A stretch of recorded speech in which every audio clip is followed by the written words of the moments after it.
പൂജയ്ക്ക് സ്തുതിയാക്കട്ടെ. സങ്കീർത്തനം 91. കർത്താവിന്റെ സംരക്ഷണം.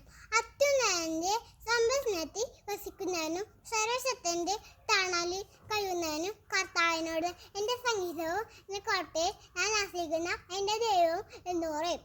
അവിടുന്ന് നിന്നെ വേടന്റെ നിന്ന് മഹാമാരിന്നും രക്ഷിക്കും. തന്റെ തൂവൽ കൊണ്ട് അവിടുന്ന് നിന്നെ മറിച്ചോളും. അവിടുത്തെ ചിറകിന്റെ കീഴിൽ നിങ്ങൾക്ക് അപലപിക്കും. അവിടുത്തെ വിശ്വാസത്തെ കവിയോ പേടിയായിരിക്കും. രാത്രിയിൽ ഭീകരയെയും ഭയപ്പാക്കുന്ന നഷ്ടത്തെയും നീ ഭയപ്പെടേണ്ട. ഇട്ടിശേഷ മഹാമാരി നഷ്ടം വിനാശത്തെ നീ പേടിക്കേണ്ട. നിന്റെ പാർശ്വങ്ങളിൽ ആയിരങ്ങളും മറ്റുവിനേക്കാം, നിന്റെ വലതുവശത്ത് 10,000 എങ്കിലും നിനക്കൊരൊന്നിടത്തും സംഭവിക്കുകയില്ല. ദുഷ്ടരുടെ പ്രതിഫലം നിന്റെ കണ്ണാൻ തന്നെ നീ കാണും. നീ കർത്താവിൽ ആശ്രയിച്ചു അത്യുന്നതത്തിൽ വാസനത്തു നിനക്കൊരു തിന്മയും ഭവിക്കുകയില്ല. ഒരു അനർത്ഥവും നിന്റെ കൂടെ സമീപിക്കുകയില്ല. നിന്റെ വഴികളിൽ നിന്നെ കാത്തു പാലിക്കാൻ അവിടുന്ന് തന്റെ ദൂതന്മാരെ കൽപ്പിച്ചു. നിന്റെ പാദം കളിത്തനിക്ക് അവർ നിന്റെ കയ്യിൽ വഹിച്ചോളും.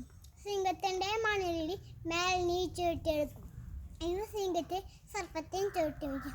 അവൻ സ്നേഹത്തിൽ എന്നോട് ഒട്ടുനിൽക്കുന്ന ഞാൻ അവനെ രക്ഷിക്കും. അവൻ എൻ്റെ നാമം അറിയുന്നോണ്ട് ഞാൻ അവനെ സംരക്ഷിച്ചു. അവൻ എന്നെ വിളിച്ചപേക്ഷിക്കുമ്പോൾ ഞാൻ ഉത്തരം പേരും. അവൻ്റെ കഷ്ടതയിൽ ഞാൻ അവനോട് ചേർന്ന് നിൽക്കും. അവൻ എന്നെ മോചിപ്പിക്കാൻ മഹത്വപ്പെടുത്താൻ ചെയ്യും.